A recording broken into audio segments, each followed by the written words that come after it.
You will hear a number of different recordings and you will have to answer questions on what you hear. There will be time for you to read the instructions and questions, and you will have a chance to check your work. All the recordings will be played once only. The test is in 4 parts. At the end of the test, you will be given 10 minutes to transfer your answers to the answer sheet. Now turn to Part 1.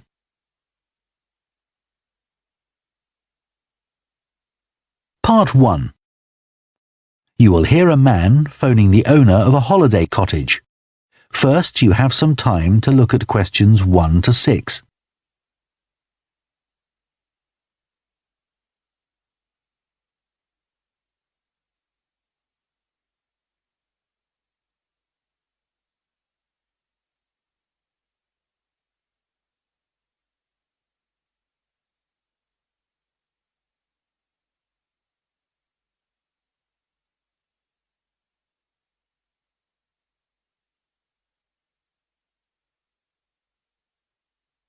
Now listen carefully and answer questions 1 to 6. Hello? Oh, hello. I was hoping to speak to Jack Fitzgerald about renting a cottage. I'm his wife Shirley and we own the cottages together, so I'm sure I can help you. Great. My name's Tom. Some friends of ours rented Granary Cottage from you last year and they thought it was great. So my wife and I are hoping to come in May for a week. What date did you have in mind? The week beginning the 14th, if possible. I'll just check. I'm sorry, Tom, it's already booked that week. It's free the week beginning the 28th, though, for 7 nights. In fact, that's the only time you could have it in May. Oh, well, we could manage that, I think. We'd just need to change a couple of things. How much would it cost? That's the beginning of high season, so it'd be £550 for the week. Ah, that's a bit more than we wanted to pay, I'm afraid. We've budgeted up to £500 for accommodation. Well, we've just finished converting another building into a cottage, which we're calling Cherville Cottage. Sorry, what was that again? Cherville. C-H-E-R-V for Victor, I-L. Oh, that's a herb, isn't it? That's right. It grows fairly wild around here. You could have that for the week you want for £480. OK, so could you tell me something about it, please? Of course. The building was built as a garage. It's a little smaller than Granary Cottage. So that must sleep 2 people as well? That's right. There's a double bedroom. Does it have a garden? Yes, you get to it from the living room through French doors, and we provide 2 deck chairs. We hope to build a patio in the near future, but I wouldn't like to guarantee it'll be finished by May. OK. The front door opens onto the old farmyard, and parking isn't a problem. There's plenty of room at the front for that. There are some trees and potted plants there. Before you hear the rest of the conversation, you have some time to look at questions 7 to 10.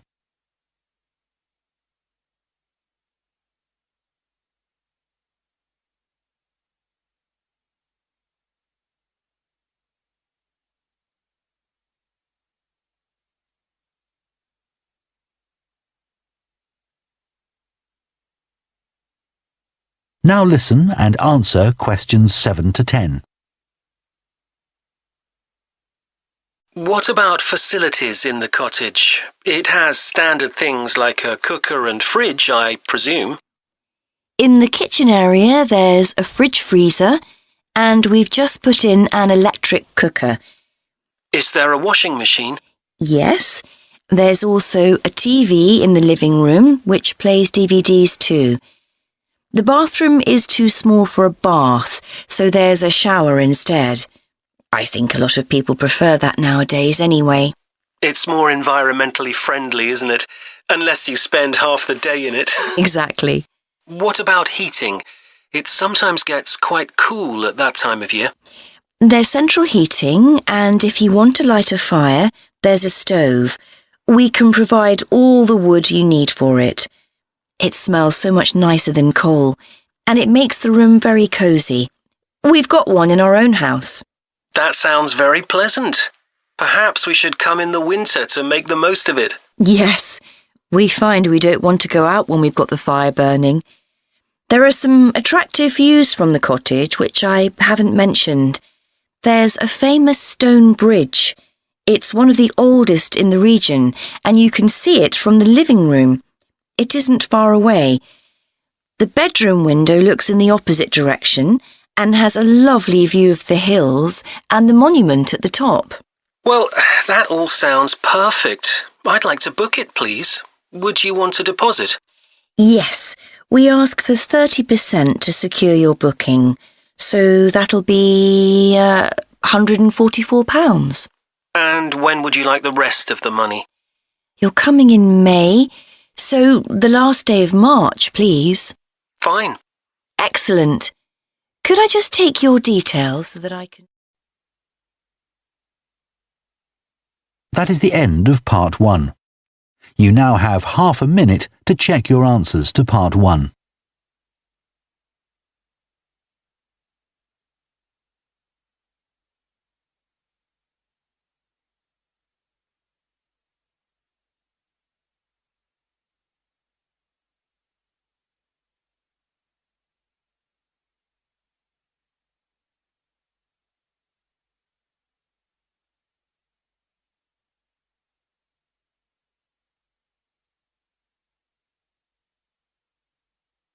Part 2.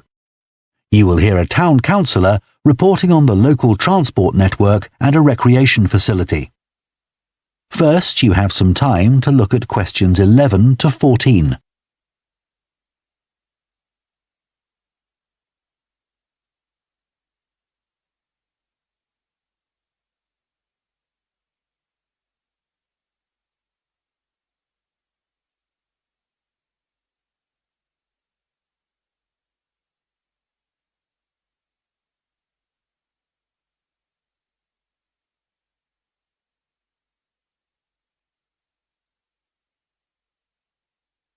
Now listen carefully and answer questions 11 to 14. Right, next on the agenda we have traffic and highways. Councillor Thornton. Thank you. Well, we now have the results of the survey carried out last month about traffic and road transport in the town. People were generally satisfied with the state of the roads. There were 1 or 2 complaints about potholes, which will be addressed, but a significant number of people complained about the increasing number of heavy vehicles using our local roads to avoid traffic elsewhere. We'd expected more complaints by commuters about the reduction in the train service, but it doesn't seem to have affected people too much. The cycle path that runs alongside the river is very well used by both cyclists and pedestrians since the surface was improved last year. But overtaking can be a problem, so we're going to add a bit on the side to make it wider. At some stage, we'd like to extend the path so that it goes all the way through the town, but that won't be happening in the immediate future.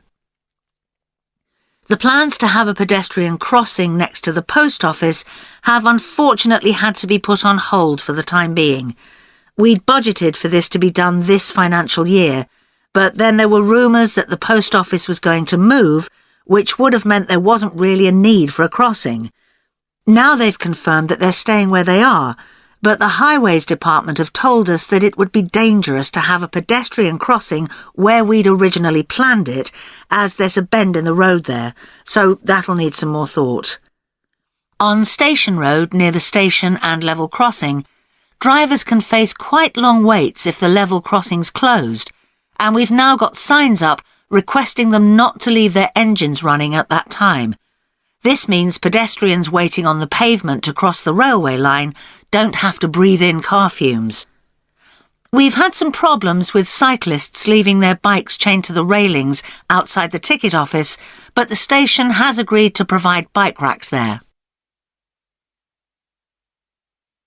Before you hear the rest of the talk, you have some time to look at questions 15 to 20.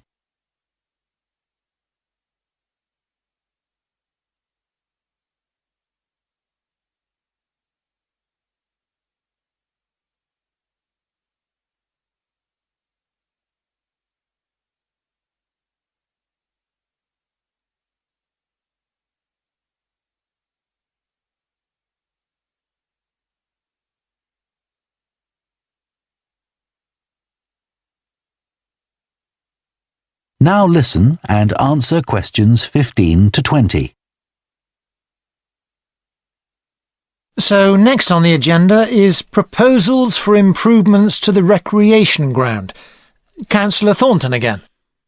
Well, since we managed to extend the recreation ground, we've spent some time talking to local people about how it could be made a more attractive and useful space. If you have a look at the map up on the screen, you can see the river up in the north and the community hall near the entrance from the road. At present, cars can park between the community hall and that line of trees to the east, but this is quite dangerous for pedestrians, so we're suggesting a new car park on the opposite side of the community hall, right next to it. We also have a new location for the cricket pitch. As we've now purchased additional space to the east of the recreation ground, beyond the trees, we plan to move it away from its current location, which is rather near the road, into this new area beyond the line of trees. This means there's less danger of stray balls hitting cars or pedestrians. We've got plans for a children's playground, which will be accessible by a footpath from the community hall and will be alongside the river. We'd originally thought of having it close to the road, but we think this will be a more attractive location. The skateboard ramp is very popular with both younger and older children. We had considered moving this up towards the river, but in the end we decided to have it in the southeast corner near the road.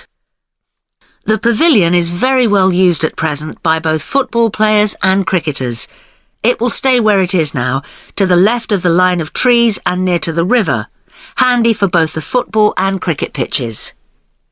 And finally, we'll be getting a new notice board for local information, and that will be directly on people's right as they go from the road into the recreation ground.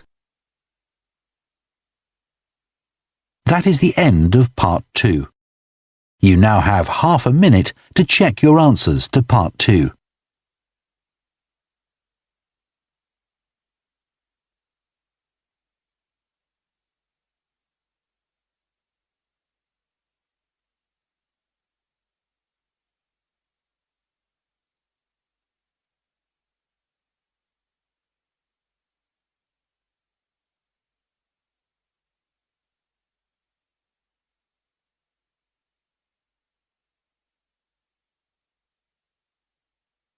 Part 3. You will hear 2 urban planning students discussing bike-sharing schemes in different cities. First, you have some time to look at questions 21 to 24.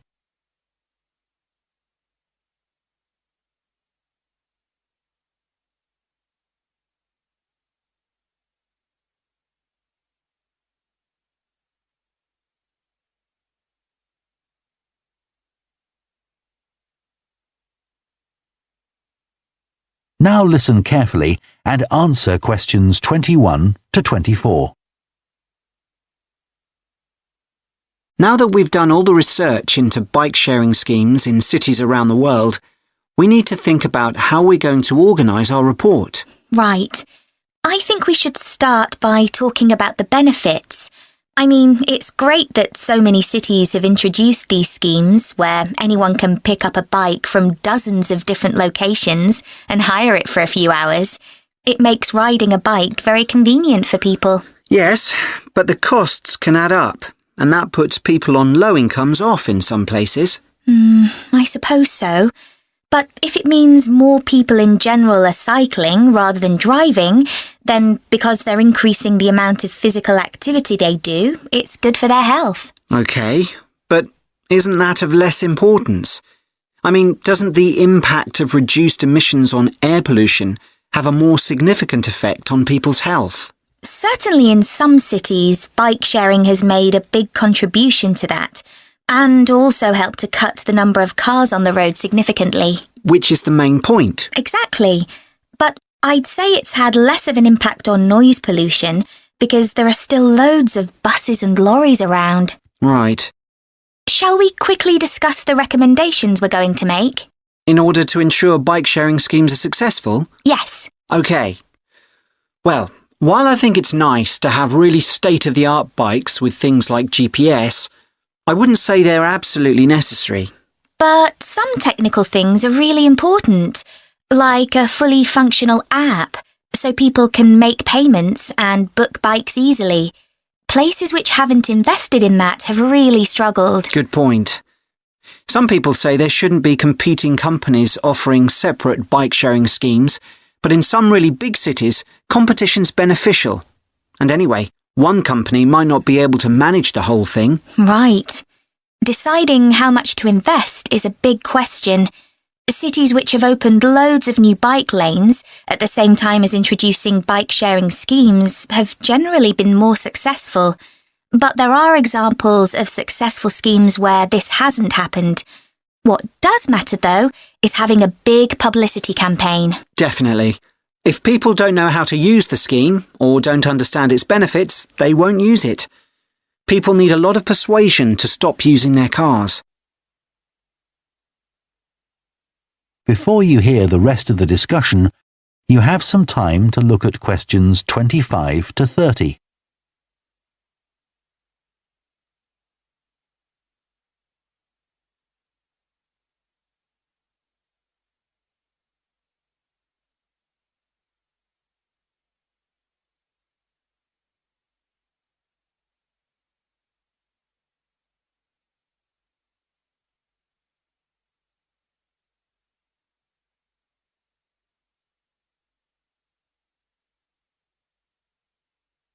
Now listen and answer questions 25 to 30.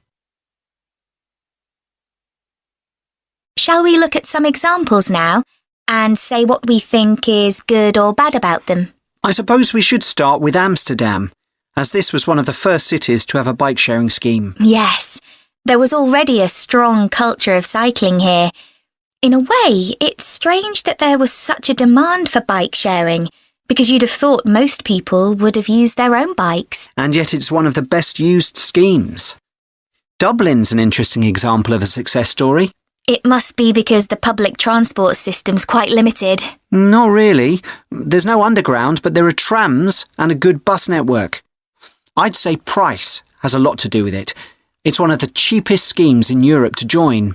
But the buses are really slow. Anyway, the weather certainly can't be a factor. No, definitely not. The London scheme's been quite successful. Yes, it's been a really good thing for the city. The bikes are popular and the whole system is well maintained, but it isn't expanding quickly enough. Basically, not enough's been spent on increasing the number of cycle lanes. Hopefully that'll change. Yes. Now, what about outside Europe? Well, bike-sharing schemes have taken off in places like Buenos Aires. They built a huge network of cycle lanes to support the introduction of the scheme there, didn't they? It attracted huge numbers of cyclists where previously there were hardly any. An example of good planning. Absolutely. New York is a good example of how not to introduce a scheme. When they launched it, it was more than 10 times the price of most other schemes. More than it costs to take a taxi. Crazy. I think the organisers lacked vision and ambition there. I think so too. Sydney would be a good example to use. I would have expected it to have grown pretty quickly here. Yes. I can't quite work out why it hasn't been an instant success like some of the others. It's a shame, really. I know. OK, so now we've thought about all those... That is the end of part 3. You now have half a minute to check your answers to part 3.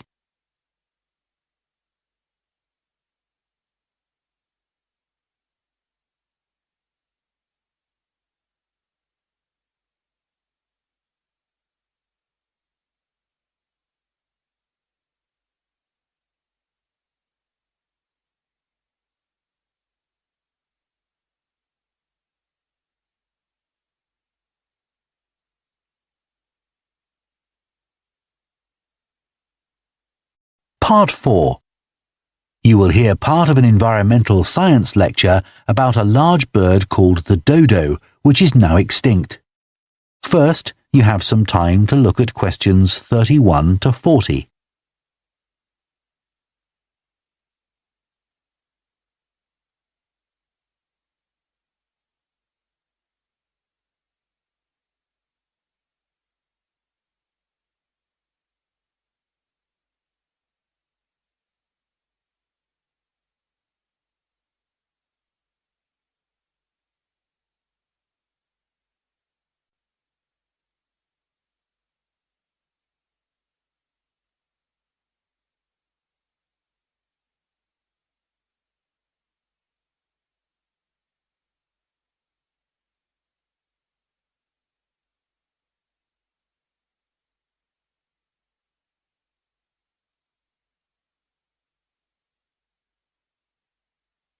Now listen carefully and answer questions 31 to 40.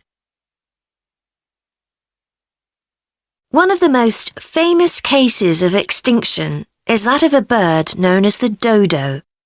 In fact, there's even a saying in English, as dead as the dodo, used to refer to something which no longer exists. But for many centuries, the dodo was alive and well, although it could only be found in one place, the island of Mauritius in the Indian Ocean. It was a very large bird, about 1 metre tall, and over the centuries it had lost the ability to fly, but it survived happily under the trees that covered the island. Then, in the year 1507, the first Portuguese ships stopped at the island. The sailors were carrying spices back to Europe and found the island a convenient stopping place where they could stock up with food and water for the rest of the voyage, but they didn't settle on Mauritius. However, in 1638, the Dutch arrived and set up a colony there. These first human inhabitants of the island found the dodo birds a convenient source of meat, although not everyone liked the taste. It's hard to get an accurate description of what the dodo actually looked like. We do have some written records from sailors and a few pictures, but we don't know how reliable these are.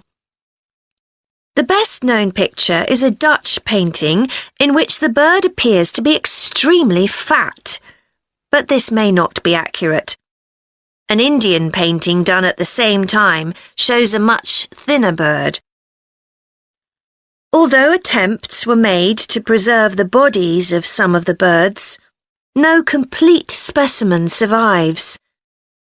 In the early 17th century, 4 dried parts of a bird were known to exist. Of these, 3 have disappeared, so only one example of soft tissue from the dodo survives, a dodo head. Bones have also been found, but there's only one complete skeleton in existence. This single dodo skeleton has recently been the subject of scientific research, which suggests that many of the earlier beliefs about dodos may have been incorrect. For example, early accounts of the birds mention how slow and clumsy it was, but scientists now believe the bird's strong knee joints would have made it capable of movement which was not slow, but actually quite fast. In fact, one 17th century sailor wrote that he found the birds hard to catch. It's true that the dodo's small wings wouldn't have allowed it to leave the ground, but the scientists suggest that these were probably employed for balance while going over uneven ground. Another group of scientists carried out analysis of the dodo's skull. They found that the reports of the lack of intelligence of the dodo were not borne out by their research, which suggested the bird's brain was not small, but average in size. In fact, in relation to its body size, it was similar to that of the pigeon, which is known to be a highly intelligent bird. The researchers also found that the structure of the bird's skull suggested that one sense which was particularly well developed was that of smell. So the dodo may also have been particularly good at locating ripe fruit and other food in the island's thick vegetation.